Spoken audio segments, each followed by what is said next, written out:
സംസ്ഥാനത്തേക്ക് അറവു മാടുകളെ എത്തിക്കുന്ന വാഹനങ്ങളുടെ പരിശോധന പ്രഹസനമാകുന്നു. വാഹനങ്ങളിൽ മാടുകളെ കുത്തിനിറച്ചാണ് കൊണ്ടുവരുന്നതെന്ന് തെളിയിക്കുന്ന ദൃശ്യങ്ങൾ റിപ്പോർട്ടറിന് ലഭിച്ചു.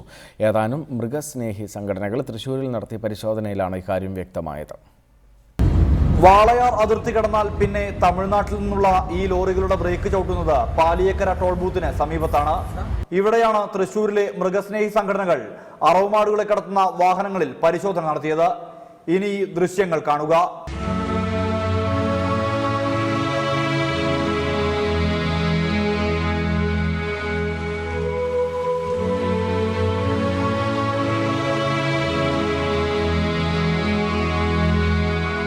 ഒരു പരിശോധനയും ചെക്ക് പോസ്റ്റിൽ നടക്കുന്നില്ലെന്ന് ഡ്രൈവർമാർ തന്നെ പറയും.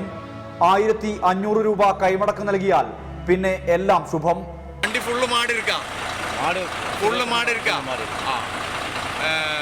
പൊള്ളാച്ചിന്ന് കേരള ബോർഡറിൽ പൈസ കൊടുത്താച്ചാ എവ്വളം കൊടുത്താച്ചേ 1500 കൊടുത്തു. വണ്ടി ഫുൾ മാട് 1500 കൊടുത്താൽ എങ്ക വരും. ചെക്കിംഗ് ഒന്നുമില്ല. 15 എണ്ണത്തെ കടത്താനുള്ള അനുമതിയുടെ മറവിൽ ഇവിടെ കടത്തുന്നത് 40-ലധികം അറവുമാടുകളെ. വൃക്കവെറുക്കുവാനും തൂക്കം കൂട്ടുവാനുമുള്ള ആന്റിബയോട്ടിക്കുകൾ നൽകിയാണ് മൃഗങ്ങളെ കടത്തുന്നത്. അതിർത്തി കടന്നെത്തുമ്പോഴേക്കും ചിലത് ചത്തുമലച്ചിരിക്കും.